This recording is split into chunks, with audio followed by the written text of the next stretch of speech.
السلام عليكم ورحمة الله وبركاته، ازيكم عاملين ايه؟ اهلا بيكم في حلقة جديدة من دلال مطبخك مع نانسي. اللهم صل وسلم وبارك على سيدنا محمد وعلى اله وصحبه اجمعين. اتأخرت عليكم جدا على ما انزل فيديوهات، بس غصب عني والله، معلش كان في ظروف كده يعني.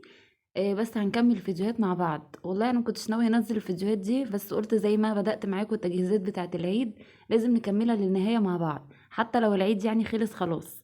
بس مفيش مشكلة خالص، لازم تشاركوني في الفيديوهات دي. وهي كلها كانت متسجلة عندي، بس ما كان عندي ظروف منعتني يعني ان انا اعرف اسجل ومنتج الفيديوهات دي عشان اعرف انزلها. كلنا عندنا اطفال طبعا، وعارفين بنبقوا مشغولين ازاي معاهم، وطبعا لو في حاجة هتشغلني عن عيالي اكيد مش هعملها. وانا قلت لكم قبل كده في فيديوهات، اول ما بدأت اعمل فيديوهات قلت لكم لو في اي حاجة هتعطلني عنهم لا طبعا هوقف فيديوهاتي، وهم اولى طبعا بوقتي.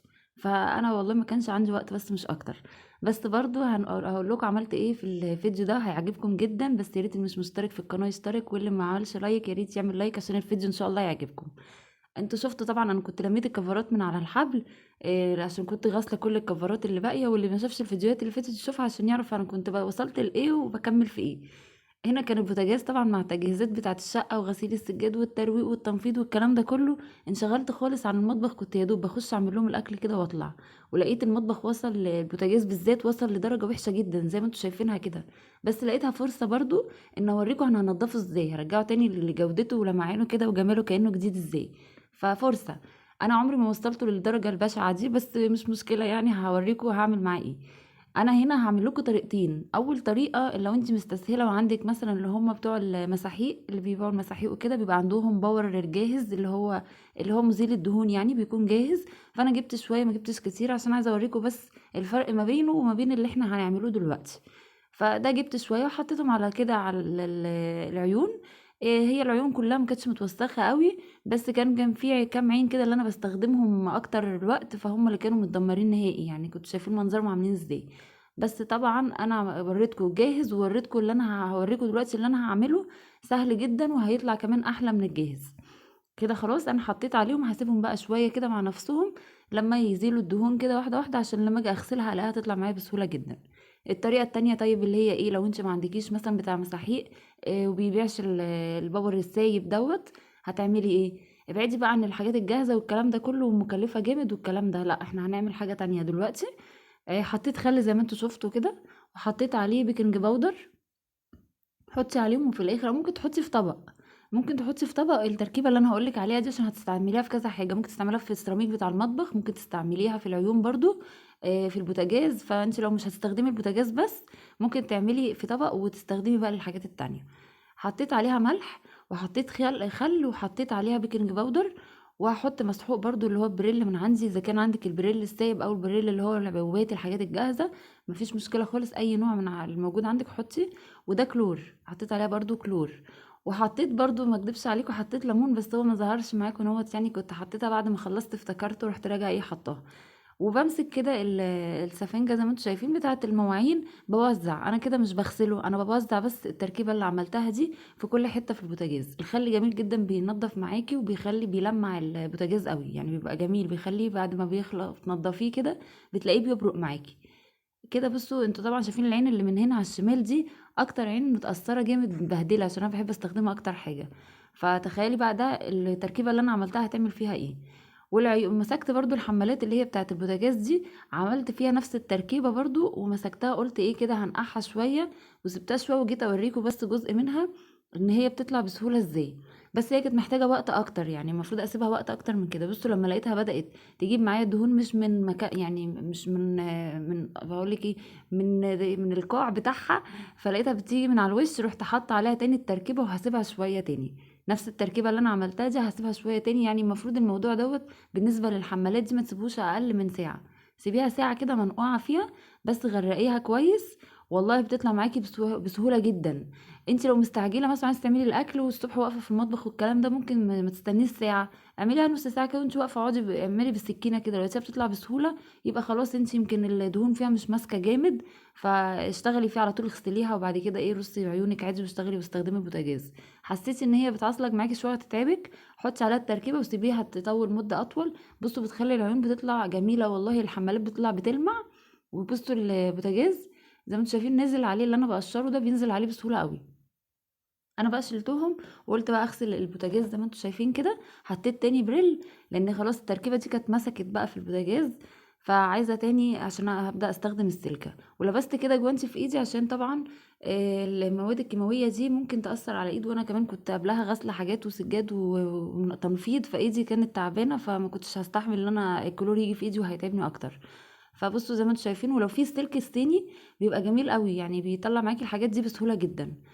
بصوا انا كنت هنا ما استنيتش ساعه والله ما اكدبش عليكم، انا كنت مستعجله عشان عايزه اعمل الاكل، وكنت بقى طبعا لسه منظر بوتاجاز ابتدى يعني ابتدي ان انا اخد بالي منه، فضايقت من منظره ما اكدبش عليكي، شكله وحش وانا ما بحبش اسيبه بالمنظر ده ابدا.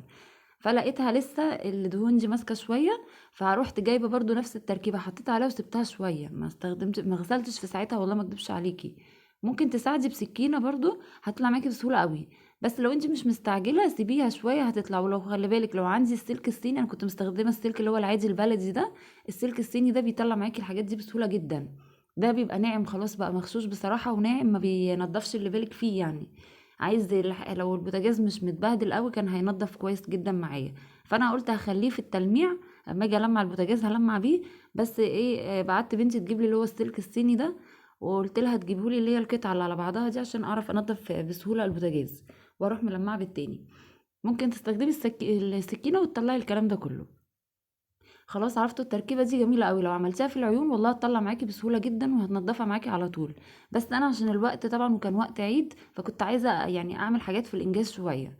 حتى انتوا شايفين انا جايبه كميه صغيره، مش معتاده ان انا بجيب المزيل الدهون ده، فقلت اجيب كميه صغيره. وبعد كده انا بستخدم الطريقه بتاعتي دي في البوتاجاز في الحيطان. برضو ممكن لو انت الحيطه بتسيبيها وقت طويل، انا ما بسيبهاش وقت طويل، ممكن تستخدمها في الحيطه. هنا والله الفيديو اتقطع، يعني الجزء دوت كان الفيديو التليفون فصل مني، فما عرفتش اوريك المرحله اللي هي بتاعت العيون وانا بغسلها. بس ان شاء الله في حلقه باذن الله اعملها لكم لتنظيف البوتاجاز بس. بصوا بقى شكل البوتاجاز بعد ما نضف بيلمع ازاي، والحمالات رجعت جديده، تحفه ما شاء الله. بصوا البوتاجاز كاني لسه شارياه. هي طبعا العين اللي في النص عندي بايظه شويه عايزه اغيرها، بس البوتاجاز كله طلع تحفه. فانا حطيت عليها الفويل كده، هي مش لازماني قوي، وانتوا عارفين العين الكبيره دي بنستخدمها يعني في الكميات في العزايم والحاجات الكبيره دي، فانا مش محتاجاها. بصوا العيون طلعت ما شاء الله جميله، جميله جميله كانها لسه جديده. والله استخدمي التركيبه اللي انا عملتها. لو انت مش عايزه تجيبي مزيل الدهون، عشان مزيل الدهون اللي بتجيبيه جاهز من عند بتاع المساحيق، خلي بالك بيبقى وحش جدا على الايد، يعني بيبقى صعب، لازم تلبسي جوانتي، مش هينفع بايدك. يلا حطي لايك بقى وشجعيني على المنظر الجميل اللي انت شفتيه ده. هنا كنت خلصت خلاص بقى من المطبخ وغسلت الحيطان والكلام ده كله والشفاط ودلعت الدنيا، فطلعت بقى على الطرقة اللي انا كنت عايزة ابيضها. طبعا شايفين الابيض اللي في الحيطة ده كله، ده مش تقشير، ده معجنة. هو جوزي بصراحة نزل على الحتت اللي هي محتاجة تتمعجن عشان الاولاد بيلعبوا بالكلام ده ويخبطوا في الحيطة والالعاب بتاعتهم، فكنت محتاجة ان امعجن الاول الحيطة وبعد كده نشتغل فيها على البياضة على طول. هنا كنت خلاص بقى هو معجنها قبلها بيوم وسيبناها لما نشفت، وصنفرها تاني يوم، وبعد كده ننزل عليها باللون الجميل اللي انتوا شايفينه قدامكم ده. والله انا شايفه اللون احلى بصراحه بكتير من اللون اللي فات. حاساه كده منور لي الطرقه، وبصراحه ما شاء الله جميل قوي. انا بحب اللون ده، بيريحني حتى نفسيا كده، بحس فيه يعني انا بحب الالوان الفاتحه عامه، وبالذات في الصيف. انت يعني اكيد في ناس كتيره كلها كده بتحب الالوان الفاتحه في الصيف، بتحسي كده ان انت بتبقى مريحاكي نفسيا وشايفه الدنيا منوره قدامك. اللون ده ما شاء الله جميل جدا، ده كان لسه اول وش. طبعا زي ما انت شايفه الرولة لازم تطلعي تنزلي بيها في نفس المكان، علشان بعد ما تيجي تنشف معاكي ما تلاقيش الحيطان فيها معوج وفيها جايب الجنب وفيها الكلام ده.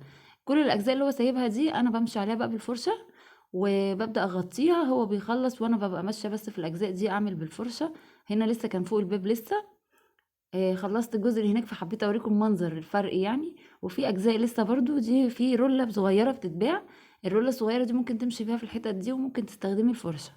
ولسه ان شاء الله برضو لما تنشف هنزل بالوش التاني، بس حبيت اوريكم الشكل قبل وهوريكم الشكل النهائي كده بعد ما خلصت وخدت وشين بالظبط. اللهم صل على النبي اللهم بارك. بصوا منظرها جميل جدا، شكلها بصراحة ريحني نفسيا قوي، ما شاء الله جميلة. انا بحب اللون ده، حتى تلاحظوا ان البيبان عندي سايباها ابيض زي ما هي، ما عملتهاش بنيات والحاجات الحديثه اللي طالعه دي.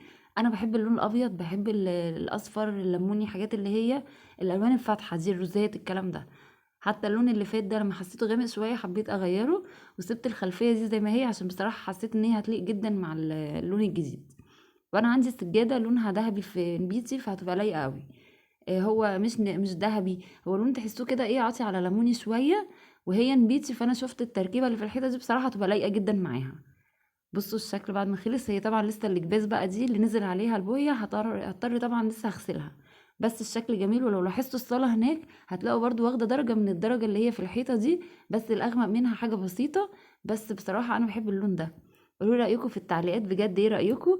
ويا ريت ما تنسيش الاشتراك في القناه وتفعيل الجرس عشان يوصلك كل جديد. يا رب الحلقه النهارده تكون عجبتكم، واشوفكم على خير في حلقه جديده من دلعي مطبخك مع نانسي. ولو مش مشتركه في القناه اشتركي، ولو حطيتيش لايك يا ريت تحطي اللايك وشيري الفيديو لاصحابك عشان نوصل لاكبر عدد من الناس. اشوفكم على خير، باي باي.